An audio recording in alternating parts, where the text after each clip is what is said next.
The four nurses didn't just leave the Kong estate. They fled as if the red-veined marble floors were made of hot coals and broken glass. The first one was sobbing, a jagged, wet sound that echoed off the high stone walls while she tripped over her own feet, her suitcase flying open to scatter cheap polyester scrubs across the gray granite chippings of the driveway. The second walked in a vacuum of silence, her eyes hollow as a dried-out calabash, staring at a horizon only she could see. The third was already screaming into her phone about hazard pay and psychological damages, her voice a sharp blade cutting through the humid afternoon.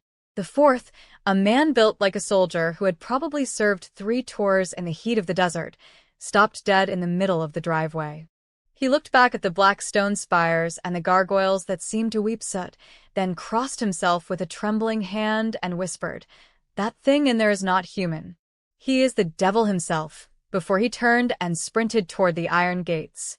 I walked past them without a sideways glance, my old canvas backpack digging into my shoulder like a heavy secret. My shoes were a disaster. The soles held together by strips of silver duct tape that collected the fine red dust of the driveway, but I kept my chin level. "People really need to learn how to handle pressure," I muttered, adjusting the strap. I had seen the face of Sapa and survived. I had watched my life crumble like dry Gary in a bowl. This mansion was just stone. It was big, sure, but it was just stone.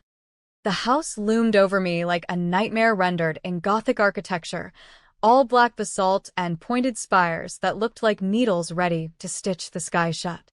Armed guards stood at the corners, their hands resting on the cold polymer grips of holstered weapons, eyes tracking me with the predatory stillness of hunters. I felt the familiar weight of being watched, the same way the eyebrows watch you at a bus park when they smell money. If I died here, nobody would notice my absence, just another leaf falling in a forest that didn't care for the shade. Mrs. O was waiting at the oak entrance, her face a map of buried secrets and exhaustion, holding a clipboard like a shield. She looked at my threadbare green scrubs, the specific shade of a bruised lime, and the dark circles under my eyes that felt like actual physical weights. She took in the way I stood, feet planted, ready to fight or collapse. "Are you the new nurse from the agency?" she asked. Her voice was dry like old parchment. I nodded, my fingers twitching against the frayed fabric of my bag. "That's me. Grace Bennett, ready for duty," I said, forcing a smile that didn't quite reach my eyes. It was a professional mask, one I'd worn until it felt more real than my own skin. Mrs. O didn't reach out. She didn't offer a hand. Instead, she asked, "Have you read the contract?" I told her I had. She leaned in, her scent a mix of mothballs and expensive gin. "Did you read the whole contract, including the fine print about not holding the Kong family liable for physical injury, psychological trauma, emotional distress, or death?" I felt a spark of something cold and sharp in my chest, a cynical heat that usually kept me from screaming. I particularly enjoyed the part about death. "Very reassuring," I replied. Mrs. O exhaled a long, weary breath that smelled of stale coffee. "Listen carefully, because Daehyun Kong is complicated." I shifted my weight, feeling the grit inside my shoes. "Is he complicated like complaining about thread count or complicated like throwing furniture?" I asked. Her eyes didn't blink. They were as flat as the lagoon at midnight. "He is complicated like 23 medical professionals in 6 months, and that did not count the ones who quit before their first shift ended. That caught me. It was a record. That was almost impressive, like some kind of world record for being impossible," I said. She didn't laugh. She looked at me like I was already a ghost. "This is not a joke," she snapped. I straightened my spine. "I know. But if I did not laugh, I would cry, and I have already cried enough for one lifetime. Besides, my mascara is not waterproof, and I only have 1 tube left and cannot afford another 1-inch. My mascara was a cheap brand from the market, thick and clumpy. I was broke. And being broke is its own kind of prison." Mrs. O turned without waiting, her heels clicking against the black marble floor with the rhythmic precision of a ticking clock. I followed, my heart thudding against my ribs like a trapped bird in a cage. The entrance hall was a cathedral of arrogance, the ceiling soaring 15 meters high into a gloom that even the massive crystal and gold chandelier couldn't fully pierce. It hung there like a monster made of light, faceted glass trembling every time a heavy door closed somewhere in the bowels of the house. Enormous oil paintings lined the walls, portraits of Korean men with ice-cold eyes and an expression that seemed to judge every step I took. They were portraits of generations of the Kong family, and not a single one looked like a man who knew how to smile. Their faces were carved out of privilege and cruelty. The floor was polished so perfectly that I could see my own reflection beneath my feet, a distorted green smudge of a woman moving through a palace of ghosts. Every few meters, a bodyguard stood motionless like a statue, eyes fixed forward, but I knew they were tracking the micro-movements of my shoulders. I wondered how many people had been dragged out of this hallway and never seen again. The air smelled of unrefined shea butter and the metallic tang of floor wax. It was too clean. It felt like a hospital for the damned. Mrs. O stopped abruptly before a spiral staircase of black oak, its railing carved with hunting scenes, wolves tearing into their prey with wooden teeth. "How tasteful," I muttered. Mrs. O glanced at me and explained that Dae-hyun Kang's grandfather had commissioned the staircase after killing his first enemy as a reminder to anyone entering the house that they were standing in a predator's territory. My throat felt tight, like I'd swallowed a handful of dry sand. I swallowed hard, but kept my voice steady. "Is there an elevator?" "I am a little afraid of heights," I asked. Mrs. O didn't smile. She just started up the stairs, her back a rigid line of duty. We passed the second floor with its closed doors that seemed to hold their breath. Then the third floor, where I caught a glimpse through a half-open door of a vast library with thousands of books stacked from floor to ceiling until they finally stopped on the fourth floor in the east wing. We stood before a pair of carved wooden doors nearly 3 meters tall. Mrs. O turned back to me with a look I couldn't read, half pity and half respect. "Before you go in, there are a few things you need to know. Dae-hyun Kang has not left this room in 3 months. He has refused light, refused people, refused even the act of living. He had a wound his shoulder and ribs from 3 weeks earlier that had become severely infected because he would not allow anyone to treat it. Dr. Tommy Chen, the only person permitted to come near him, had said that if this continued, he would be dead within a few weeks." I looked at the dark grain of the door. "Why does he refuse to be treated?" I asked. Mrs. O fell silent for a moment before saying, "It was because he did not want to be saved. He wanted to die, but was too proud to end it himself." A chill ran down my spine, not from fear, but from recognition. I understood that feeling. I had stood on a bridge at 3 o'clock in the morning after my husband died, staring at the black water and wondering whether it would be cold. The heavy silence of the house pressed against my ears. It was the sound of waiting. Mrs. O continued, her voice dropping to a low rasp. Dae-hyun's father, Victor Kang, was dying of heart disease, that he had hired Grace at a salary 5 times the market rate. Not because he believed she could heal his son, but because he had run out of hope and only wanted to try one last time before both father and son were gone. I thought about the money. 5 times the rate. It was enough to stop the calls from the banks. Was that encouragement or a warning? I asked. Mrs. O's hand was on the door handle, her knuckles white. It was the truth, and that in this house, truth was a rare luxury, so she should value it. She placed her palm against the wood. Once Grace stepped inside, she would not be meeting a patient, but a wounded beast, and there was nothing more dangerous than a wounded beast that wanted to die. "Do you wish to turn back?" Because once this door opened, there was no retreat. I looked down at my shoes. The silver duct tape was peeling at the edge, exposing the frayed fabric. I thought of the $200,000 of debt crushing my shoulders. I thought of the nights spent sleeping in that car with an empty stomach and bone-deep cold. I hadn't had a way back for a long time. I was already in the belly of the whale. "I am ready," I said. "Open the door." Mrs. O pushed the door open and darkness spilled out like a living entity. It felt thick, like oil. I stepped inside and needed several seconds for my eyes to adjust to the near absence of light. Heavy black velvet curtains sealed every window, while only the faint fire in the corner fireplace cast a weak glow that sent ghost-like shadows dancing along the walls. The smell hit me then, whiskey mixed with antiseptic and the stale, sour scent of a man who had not left this room in far too long. The room was as large as a small apartment, cluttered with papers, liquor bottles, and dark paintings I didn't want to study too closely. I heard the door close behind me. I was alone in the devil's lair. And then I saw him. Dae-hyun Kang was not lying in bed as I had expected. He was seated in a leather armchair by the fire, his back straight like a king even as he was dying. He wore a black shirt unbuttoned at the top to reveal white bandages wrapped around his shoulder and chest, soaked through with blood and yellow fluid. His face was so pale, it was nearly gray, sweat beading on his brow. Yet his black eyes were sharp as razors as they locked onto me. I had seen many patients, the screamers, the beggars, the ones who had given up, but never anyone who looked at me as if I were an insect meant to be crushed. He said nothing for a long moment as his gaze traveled over my tangled hair, my worn clothes, and my battered backpack. When he finally spoke, his voice was low and cold like the bottom of a lake in winter. "Get out." I didn't move. I felt the heat from the fireplace, a dry, artificial warmth that didn't reach the center of the room. "What did you just say?" I asked, blinking. Dae-hyun didn't repeat himself.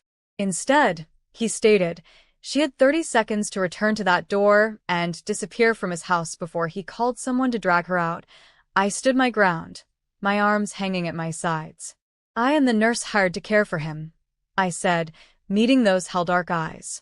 Dae-hyun gave a humorless laugh, dry and empty.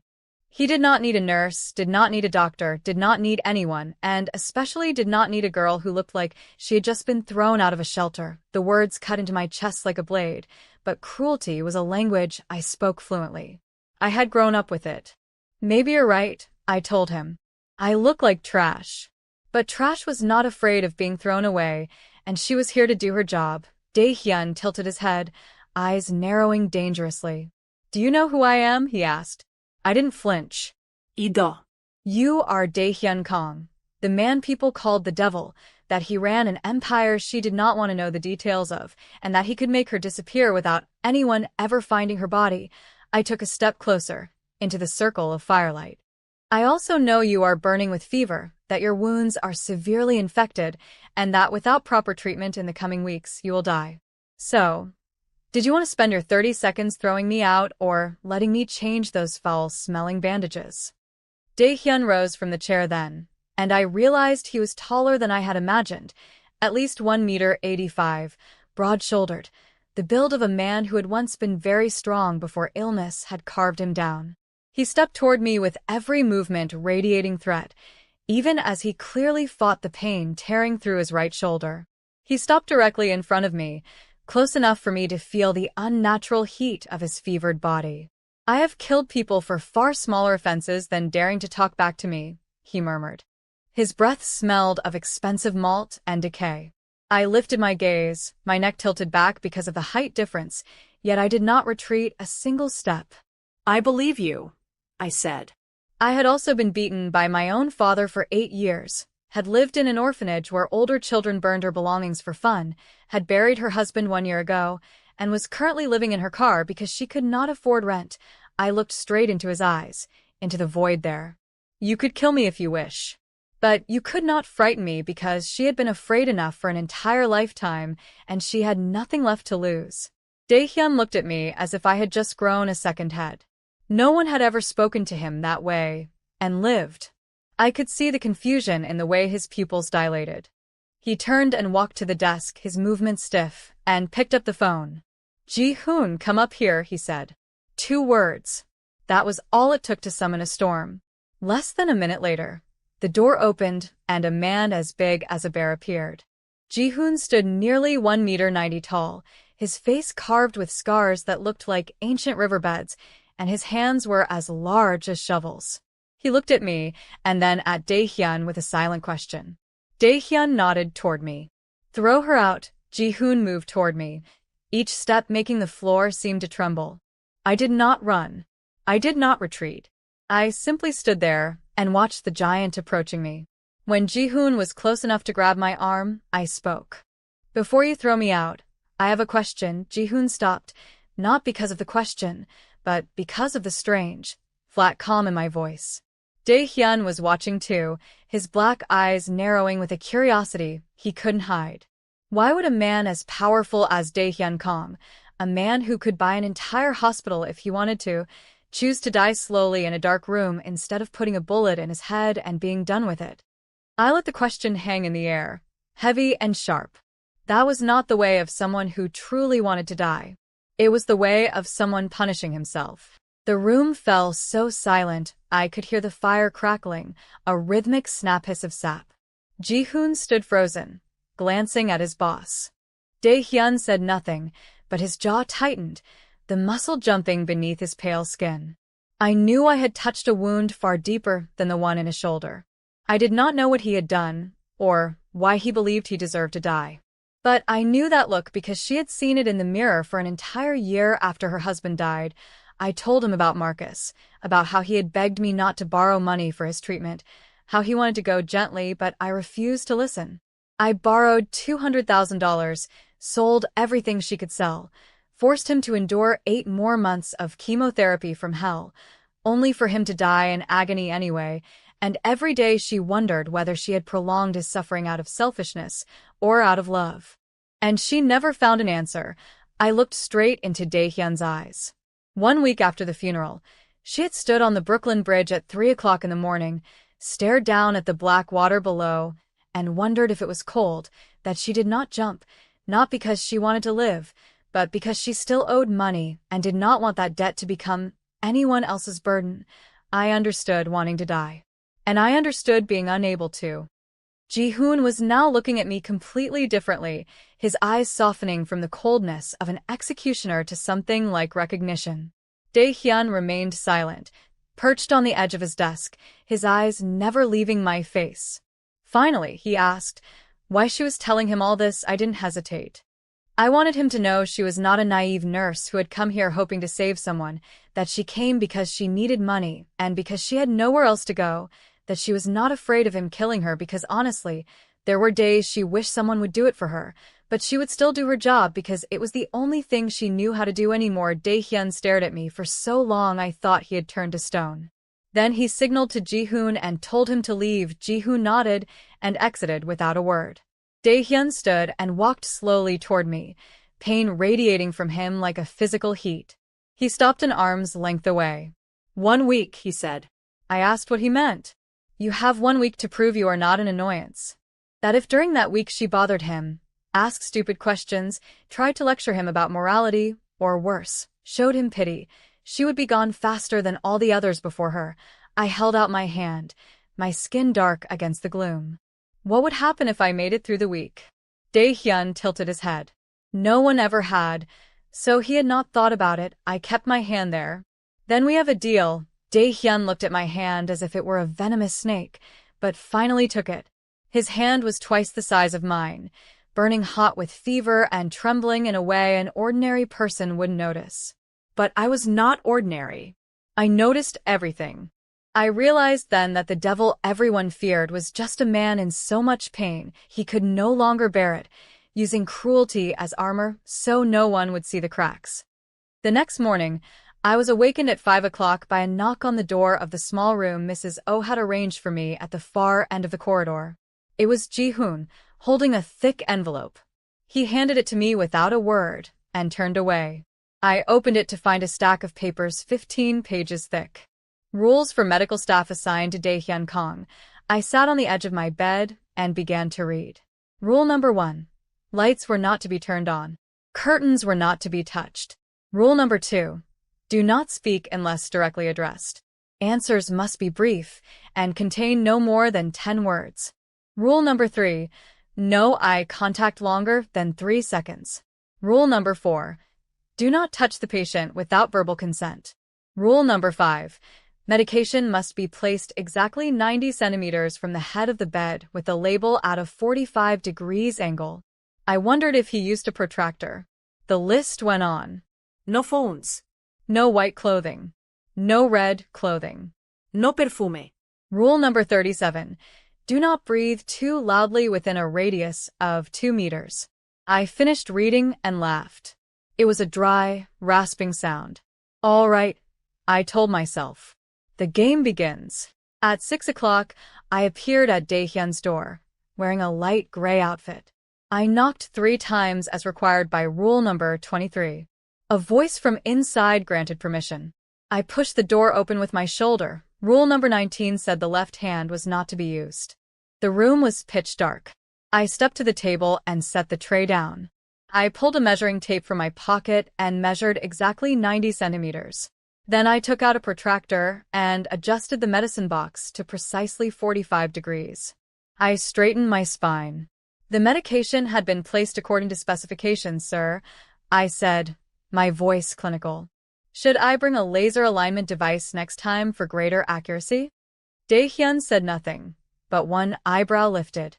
I continued. I had also checked the water temperature with a calibrated thermometer, and it was exactly 18 degrees Celsius as requested. However, she felt obliged to warn him that within 3 minutes the temperature would drop by approximately 5 degrees due to the ambient room temperature. So, if he wished to drink it at exactly 18 degrees, he had approximately 180 seconds from now. I saw the corner of his mouth twitch. He asked whether she was mocking him. I replied that I would never dare. She was merely following the rules he himself had established with strict precision since he had clearly invested a great deal of time and effort into creating such an impressively detailed list. Daehyun rose and walked toward me, each step deliberate like a panther. He stopped directly in front of me. 23 people before her had either run away or cried or begged upon reading that list, he said. I looked up at him. Those 23 people had clearly never had to read the regulations of the public hospital where she once worked because compared to those rules, his list resembled a kindergarten instruction manual. I added that I noticed a flaw in rule number 15 regarding food definitions.